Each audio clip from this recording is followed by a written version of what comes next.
Some 22,000 spare parts dealers at Abose-Okai are expected to be relocated to Afienya in the Greater Accra region when a new automobile hub is completed.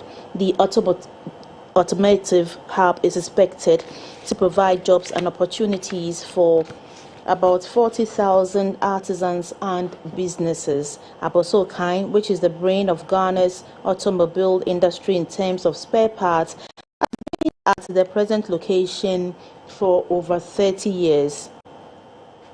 The regional minister, Mr. Henry Quartey, says the relocation of the Abose-Okai Spare Parts Center to Afienya is part of the West Africa Automotive Village or Hub project. According to him, the move is part of the new phase in which the region will be modernized as an attractive tourist destination in Africa. Already, the Greater Accra Regional Coordinating Council is in discussions with the Lands and Natural Resources Ministry to release between 2,500 to 4,000 acres of land for the project. Mr. Quartey disclosed this at the first ever Greater Accra Regional Investment Opportunities Conference.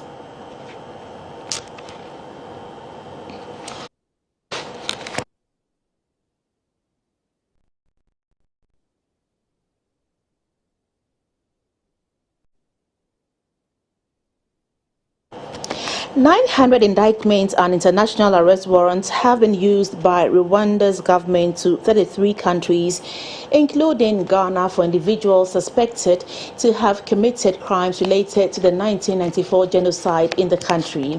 The Foreign and International Cooperation Minister of Rwanda, Mr. Vincent Biruta, in expressing appreciation to the countries, urged others providing sanctuary for genocide fugitives not to shield but to bring them to justice and forestall similar occurrences in future. The Foreign Affairs Minister was addressing this year's Kwibuka at the Accra International Conference Center.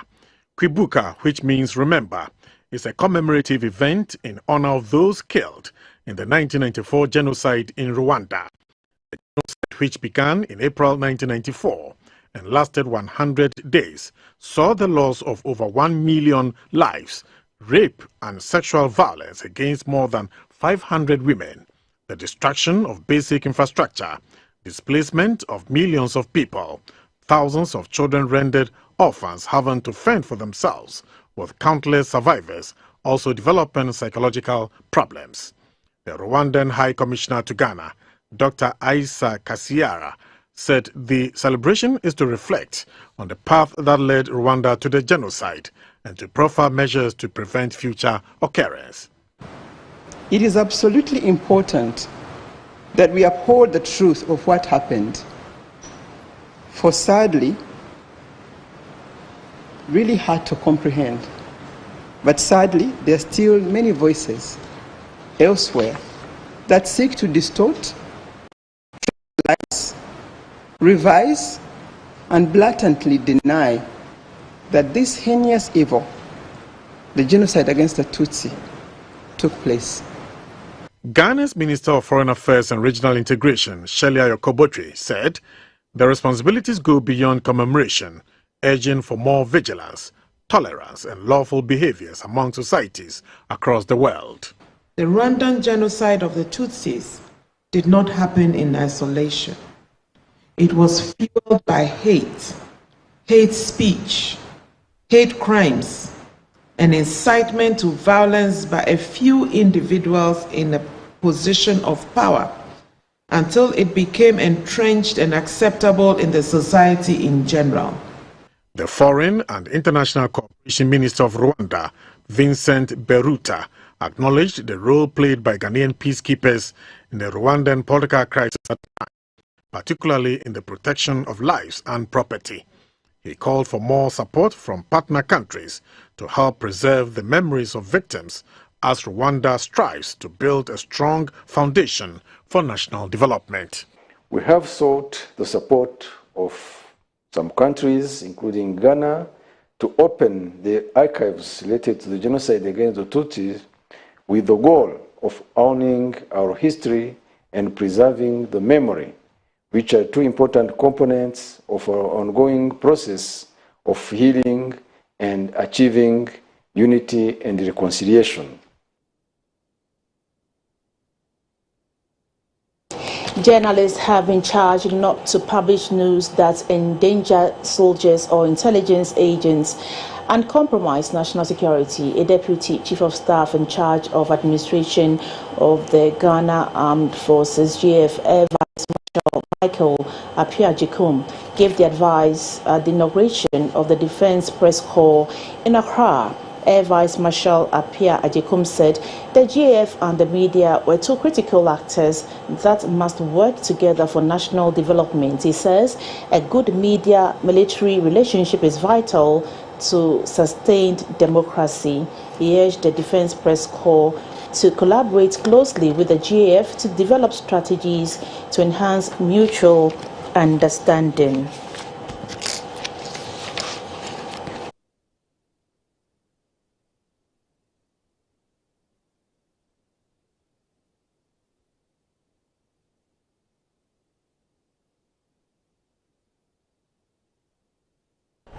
The government statistician, Professor Kwabena Imam, has disclosed that there is a lack of macroeconomic toolbox for assessing performance in implementation, and this makes it difficult to determine gross domestic product growth and other key macroeconomics variables. Speaking at a public lecture organized by the management of the Central University College in Accra, Professor Imam said it has become imperative for the country to focus on designing data-informed policies and put structures in place to assess the impact of such policies. The statistician, Professor Kwabena Imam, has noted pitfalls in the country's policy-making capacity and practices. This includes lack of institutional framework and the capacity for auditing national policies. The statistician emphasized that happiness, livelihood transformation, and economic development have not been adequate. He attributed the problem to gaps in the building of human capacity for policy and also non-availability of national frameworks for assessing policy options. We need to demonstrate how our policy recommendations align with government policies and whether they satisfy a criteria for debating national policies. Sitting on the fence that they are not hearing us, sitting on the fence that they are not abreast with reality, would take Ghana nowhere. The government statistician stated 8 indicators that both academics making policy recommendations and policymakers evaluating policies could utilize. It has become imperative to redirect our proclivity in designing less data-informed and standalone policies to the rigor of conceptualization in terms of processes and assessment of their outcomes and their impact. And this is where we should be headed as a community, both from the academic point of view and policy-making point of view. Professor Kwabena Imam also called for the development of a national criteria for assessing the effectiveness of policies, integration of policy science into academic programs, and the establishment of an independent national data institute. He stressed that the country needs to look as far back as the 1960s and do an audit of the different policies that have been implemented, identify where we went wrong, and see how to correct them. The Vice-Chancellor of the Central University College, Professor Bill Poplampo, who chaired the lecture, commended Professor Imam and urged stakeholders to embrace the lecture for national development. I am touched by the fact that the data shows that there is a lot of work that we have to do. A lot of effort has to go into it.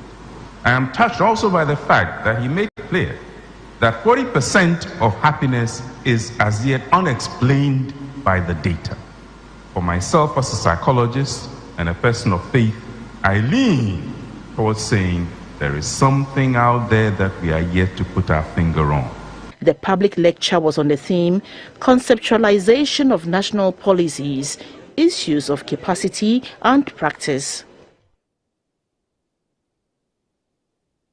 a hydrometeorological station that will collect and distribute data and information on hydroclimate conditions in communities along the Volta Basin has been installed at Bongo Kunkwa in the Bongo District of the Upper East Region. The automated weather station will provide accurate information on weather patterns and direction, among others, to communities along the Volta Basin. This will enable them to avert disasters such as floods and drought. It was installed by the World Meteorological Organization in partnership with the Volta Basin Authority and the Global Water Partnership in West Africa, with funding from the Adaptation Fund.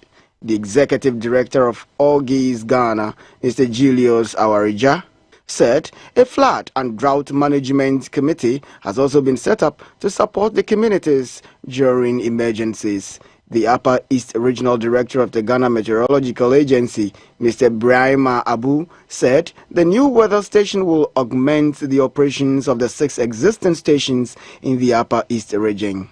The project manager of Food and Drought Management, Mr. Ramesh Tripathi, said information from the weather station will serve as a guide to economic and agricultural beneficiary communities. Can predict what is coming in terms of disastrous event which will come in future. For example, flood for very short period, 1 or 2 days, but for drought, which is also for long period like 3 months, 4 months. Based on that, they can use this information to dry their crops, to take them to the market for selling. So these kind of information from the station will be very useful, not only for saving life, but also for livelihood or economic activities. The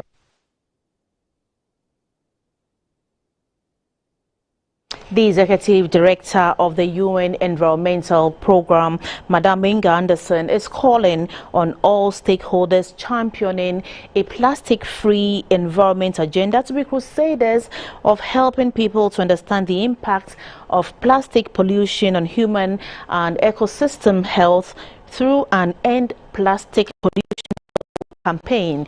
A report by Ofriwa Daku. We have a sort of extended responsibility. Whoever provided that plastic need to deal with it one way or the other. And that's why we need a global agreement. Plastic pollution is a global problem. Approximately 7 billion of the 9.2 billion tons of plastic produced from 1950 to 2020 became plastic waste, ending up in landfills or dumped.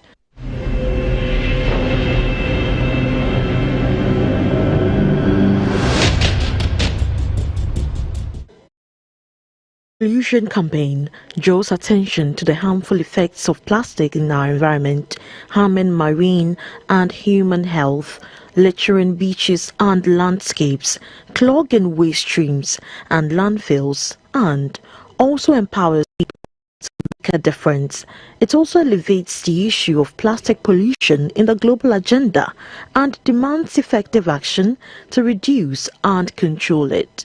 The Executive Director of the UN Environmental Programme, UNEP, N.J. Anderson, said that UNEP's body of work demonstrates that the problem of plastic pollution does not exist in a vacuum. She further noted that the environmental, social, economic and health risks of plastics need to be assessed alongside other environmental stresses like climate change, ecosystem degradation and resource use. Today, there are 34 countries in Africa that have a single-use plastic ban. Africa has shown that it's possible.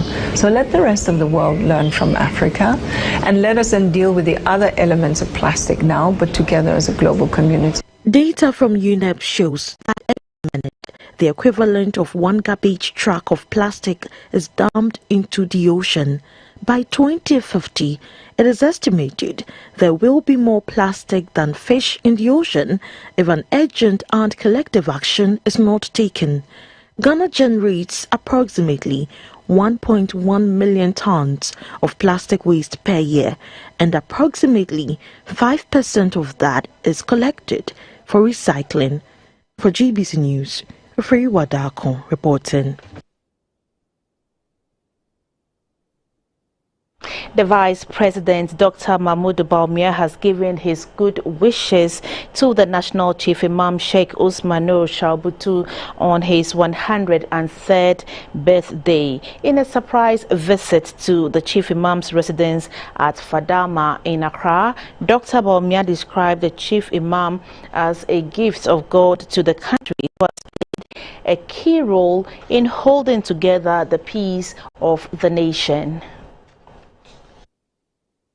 The National Chief Imam Sheikh Usman Nur Sharbutu was born on 23rd April 1919 at Cow Lane, Accra Central, in the Greater Accra Region, to Usman Nur Sharbutu and Hajia Aishatu Abbas.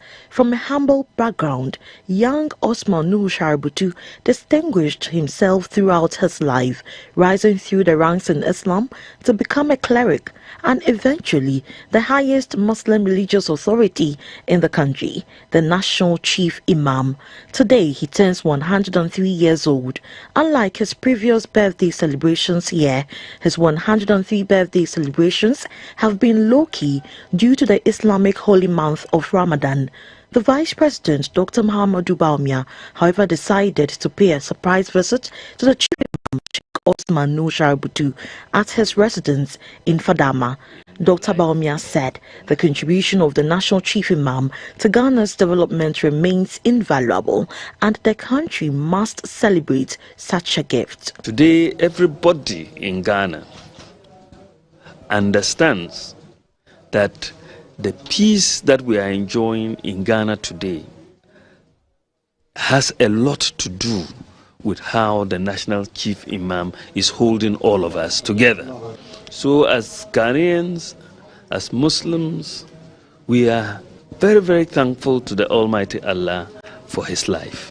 We pray for longer and longer life and good health for the National Chief Imam. The National Chief Imam, Sheikh Usman Nur Sharbutu, encouraged Ghanaians to draw closer to God for his mercies. Any human being needs God's compassion, and he was and he was salvation from through Allah from the hellfire. They are the blessings of this month, and at the end of this month, then we pray that Allah should provide his needs and guarantee his wishes. The National Chief Imam Sheikh Usman Nur Sharbutu prayed for national peace and the leaders for wisdom to lead the country.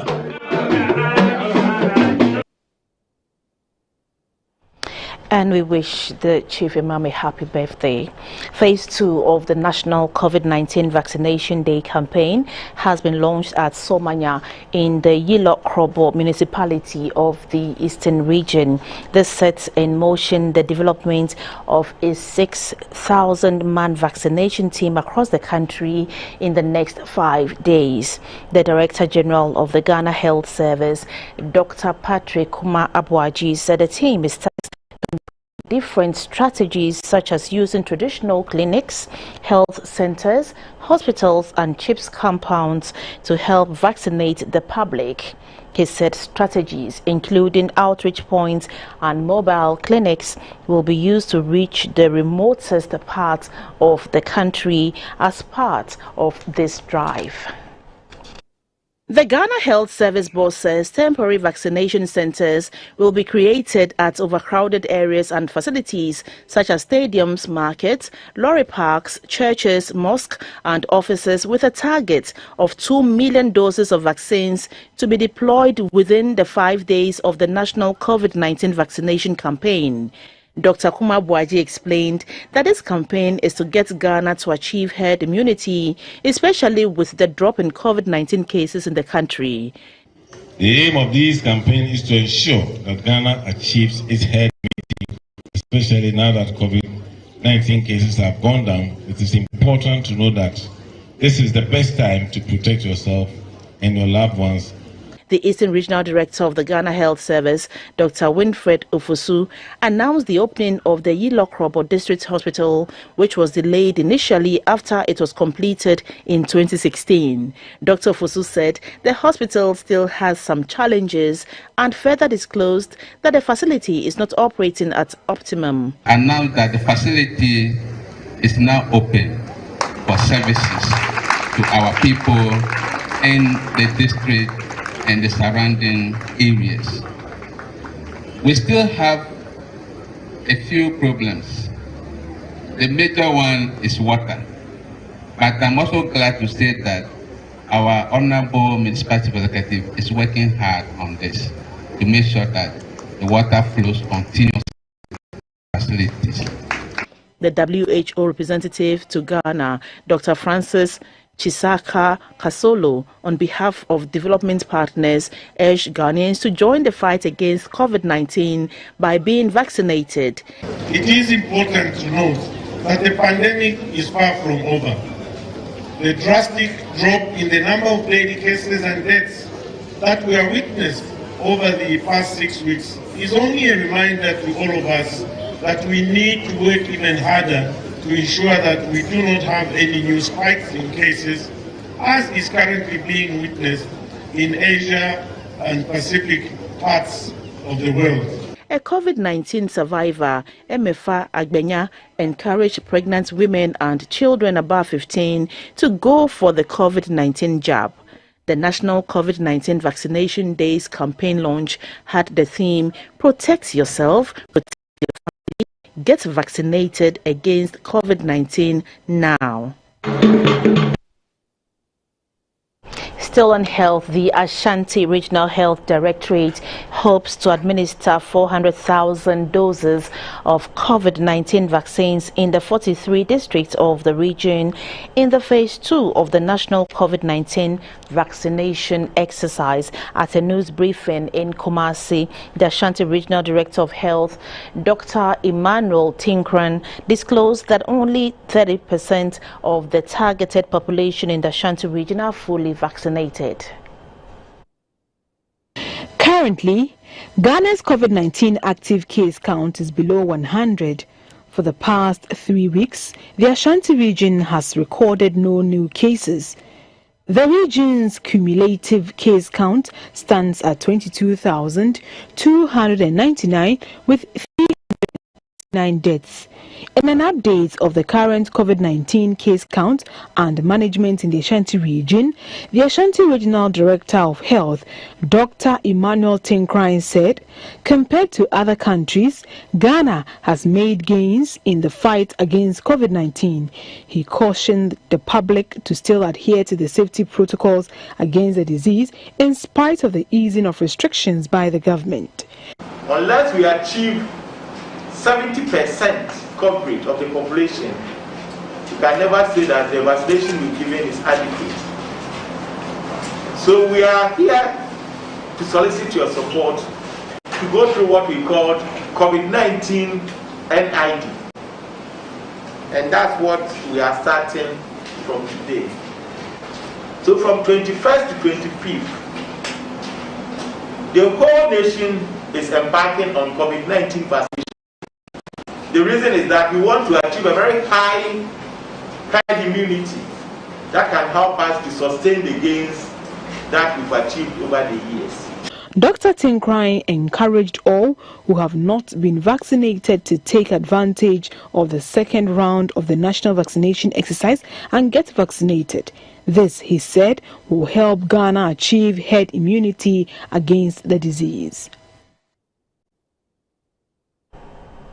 An appeal has been made for science, technology, engineering, arts and mathematics STEAM programs to be included in the curriculum of special schools in the country. Stakeholders in special needs education say this will whip up their interest in STEAM education without leaving them behind. In order to bring students with special needs on board STEAM education in the country, Rotary Club of Accra Spintex, in collaboration with Haven International and its development partners, is embarking on a project to introduce science, technology, engineering, arts and mathematics STEAM programs to students with special needs across the country. The project is targeting students between the ages of 8 to 15 years. A facilitator of the project, Mr. Robert Kumaple, said the students will be provided with kits to study with under the guidance of a resource person. They are currently working on a hands-on project. It's kind of a free form where they can build anything, including boats, wooden cars, but they are using two kebab sticks and glue. So the whole principle behind this is for them to understand that they have the freedom to innovate, they have the freedom to think outside the box, and they also have to work in a team, have to embrace diverse opinions. Our theme is inclusion leads to acceptance.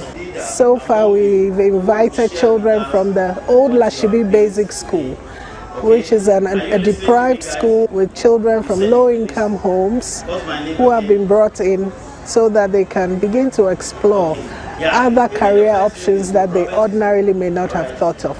The president of the Rotary Club of Accra Spintex, Mr. Jonas Ayikwe Ayi, said the project is in line with the Sustainable Development Goal 4, which is hinged on ensuring inclusive and equitable quality education and promoting lifelong learning opportunities for all.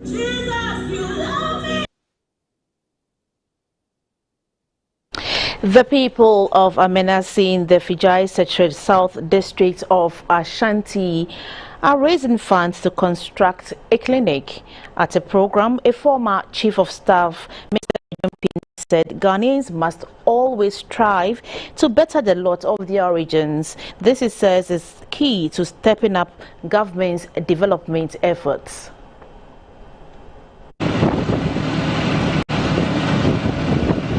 Amenasi is located in the Fijai Secretariat South District of the Ashanti Region with over 6,000 inhabitants who are predominantly farmers. The town, however, lacks a health facility. A chief's compound in the community is unable to cater for the growing health needs of the people.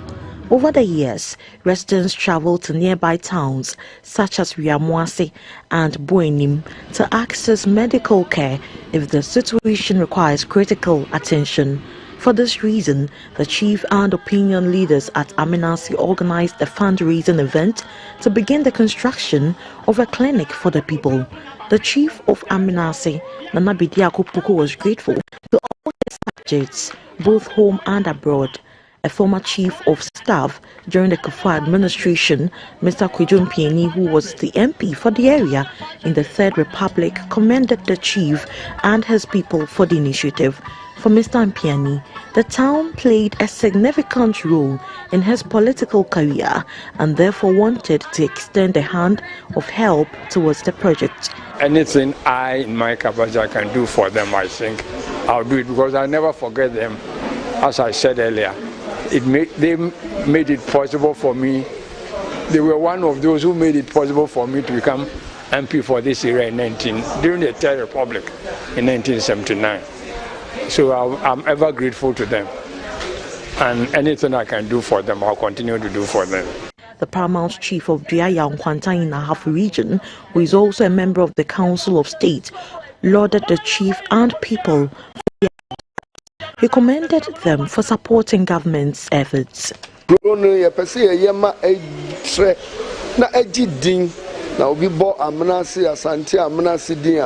Na debia ebebo di wiamase kan wansa wo kira wo se wo fa wiamase anu aduru mikrom ho na we de nana me papa nso ne mese na ye kuro ya gidin bia fe de ebo a ye nka wiamase kan ho nti yesre wo mo de wo wo bia na wo mfamra na beji na yetime de aboa no ama de wo se de ye kuro bia ye de aye. The Amenasi Hema, Nana Sifampim Dakwa, said education is a critical tool for development which must be pursued. She encouraged parents to enroll their children in the free senior high school program.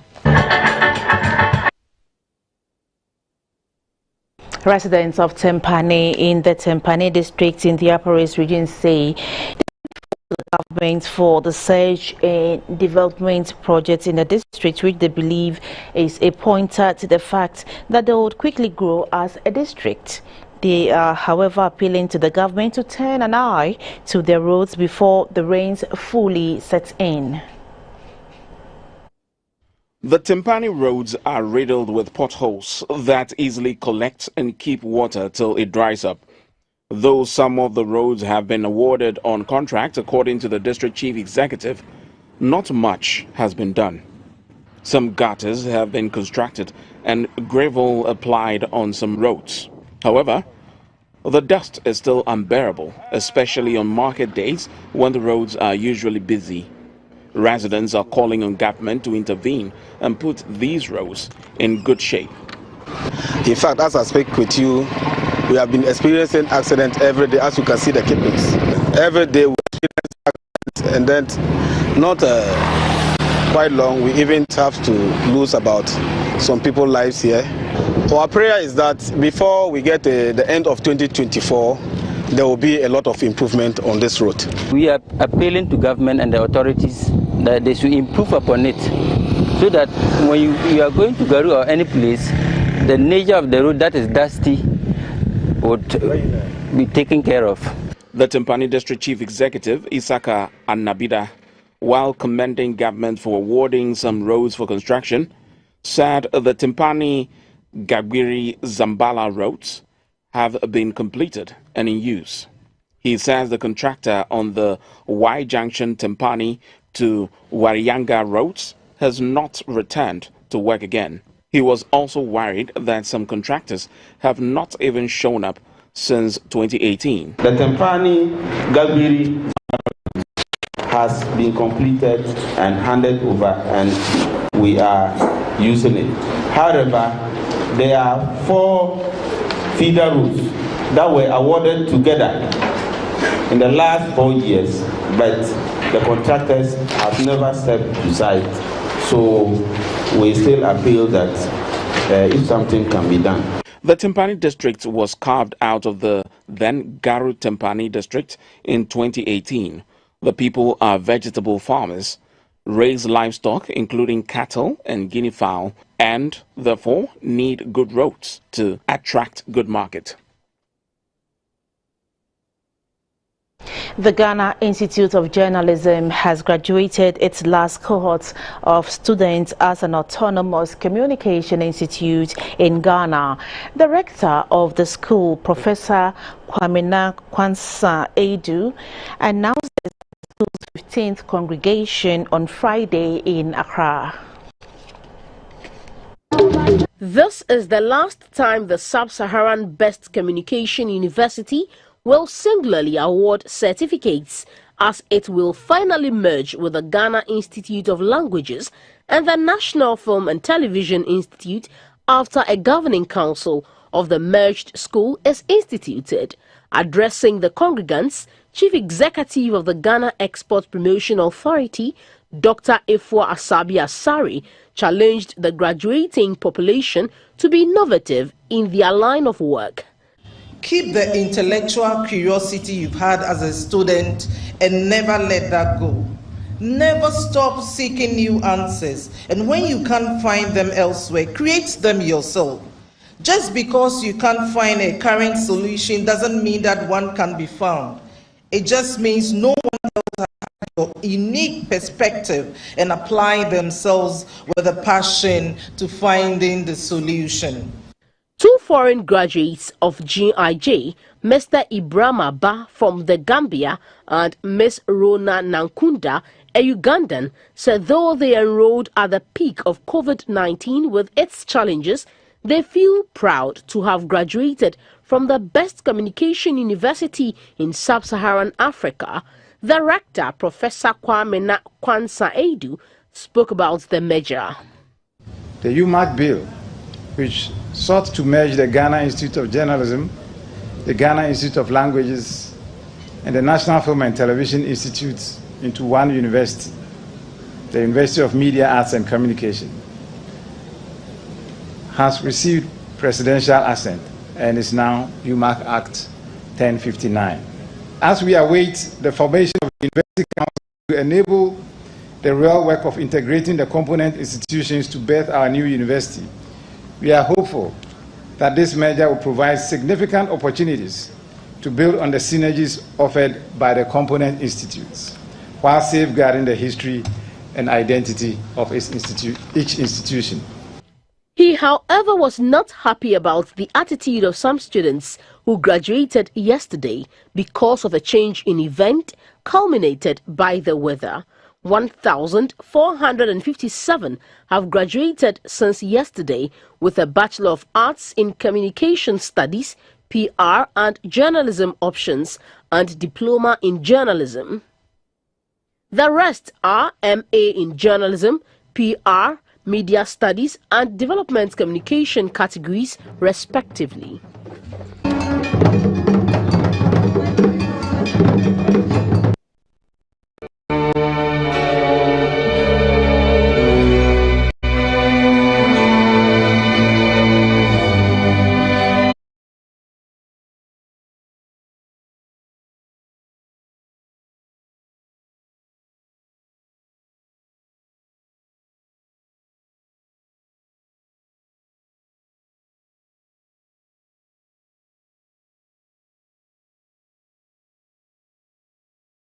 You're still watching News Hour live on GBC News. We're taking a short break. We'll be back with the business segment.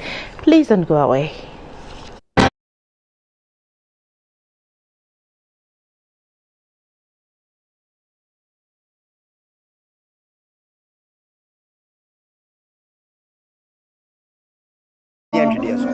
Nananum Jase, Chidom Aguna.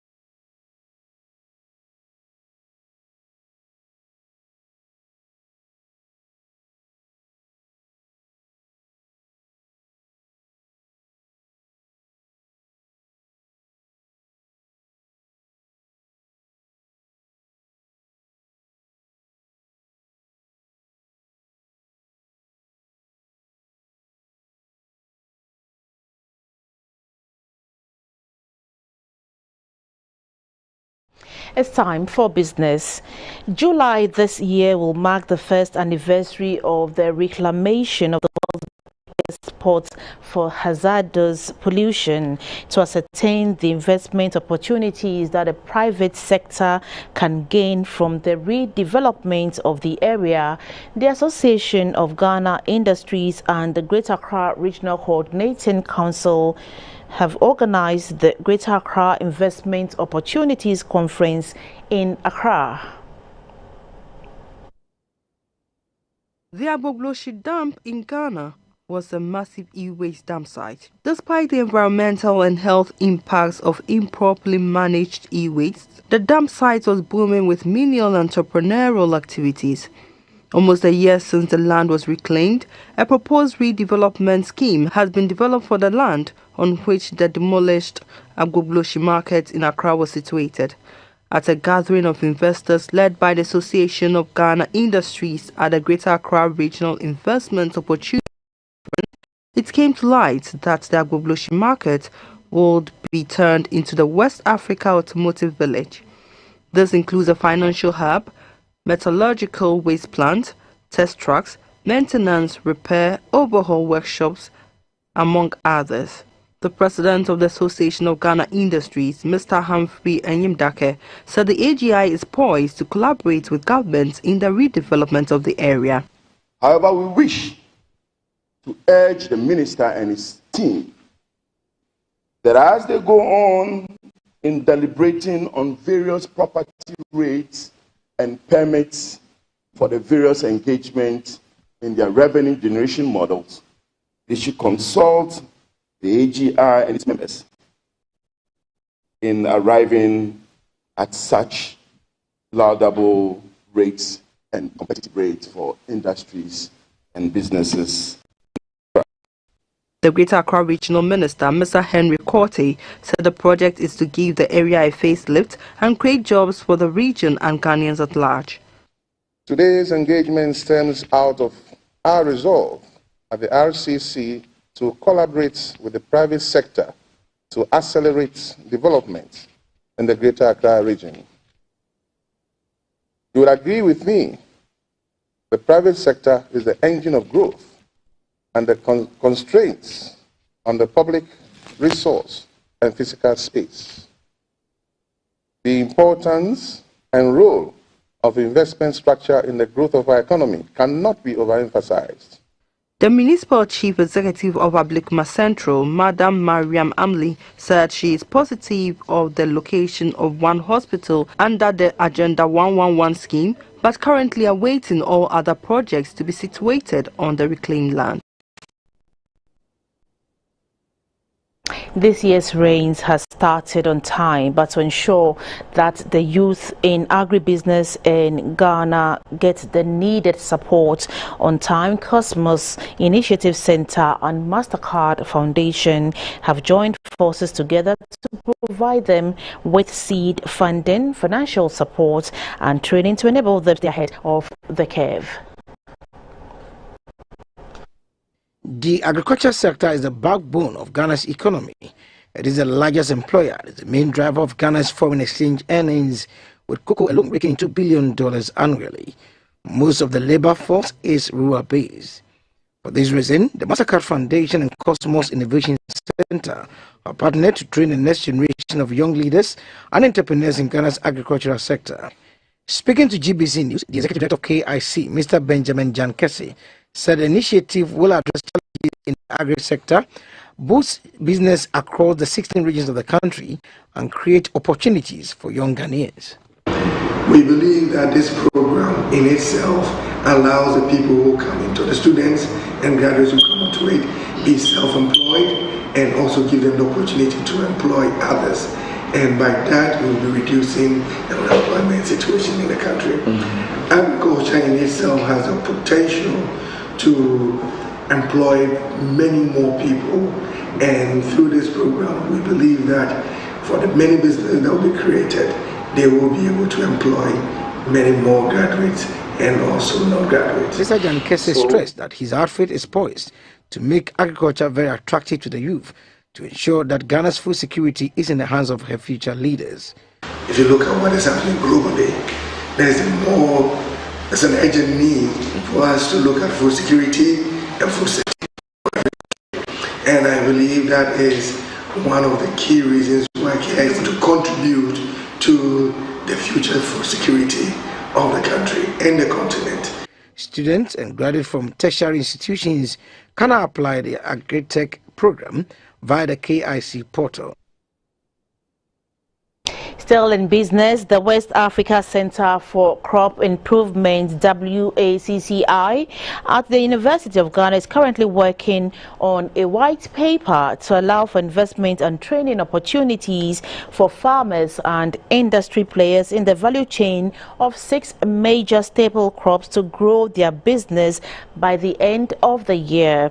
The white paper will also outline modules for improving food and nutrition security and socio-economic development in the agriculture sector. Ghana is determined to promote investor confidence in the area of agribusiness. The existence of a stable political environment and reformed economic policies in all sectors of the economy propels the country to be the best location for doing agribusiness in the sub-region. Agriculture remains key to Ghana's economic strongholds as it employs about 45% of the population. The sector also offers a unique set of advantages to interested investors, including large plots of arable lands, ecological zones that make the country suitable to produce a diverse range of commodities, a strong enabling environment for investment, and established export channels to Europe and the United States. For instance, cashew is one of the country's important tropical tree crops, contributing largely to the over 57% of the world's cashew, which comes from sub-Saharan Africa. This was made possible by government's introduction of the 10-year cashew development plan in 2018.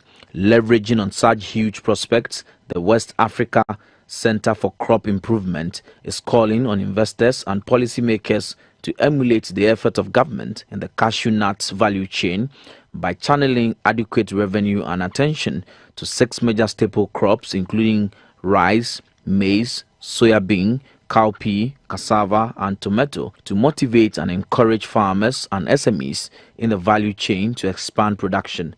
This is to ensure a win-win situation for producers and investors. Actors from the business sector to think about developing a compelling case for investments into, if you like, developing varieties and scaling up the varieties so that we can get the varieties to farmers to impact productivity in their fields. Almost every year we import seed from South Africa, from other countries. We need to stop seed importation. So what we are doing here is to look at seed developed in Ghana, how we can get the seeds developed in Ghana to farmers in partnership with the private sector. So this will be a huge contribution to the Planting for Food and Jobs program because it will cut down on seed importation. Proposals and strategies to support the West Africa Center for Crop Improvement to develop the white paper on the 6 staple crops have been presented by experts and captains of industry in the agricultural sector at a forum in Accra. The center expects the final report produced to receive the necessary attention to affect the anticipated call to action by the end of 2022. That's for your business.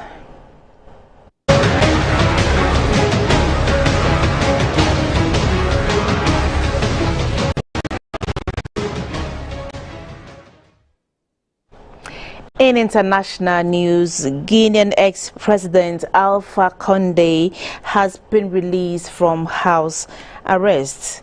Mr. Condé was deposed by army officers last year and replaced by Colonel Doumbouya in a move widely condemned by regional powers.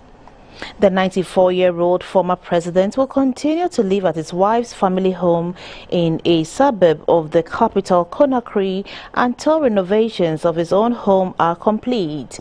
He was allowed to go to the United Arab Emirates for medical treatment in January, returning to Guinea on April 10. Condé's party, Rally for the Guinean People, are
Six people have been killed in a blast at a seaside restaurant in Somalia's capital, Mogadishu. Militant Islamist group Al-Shabaab claimed responsibility for the blast.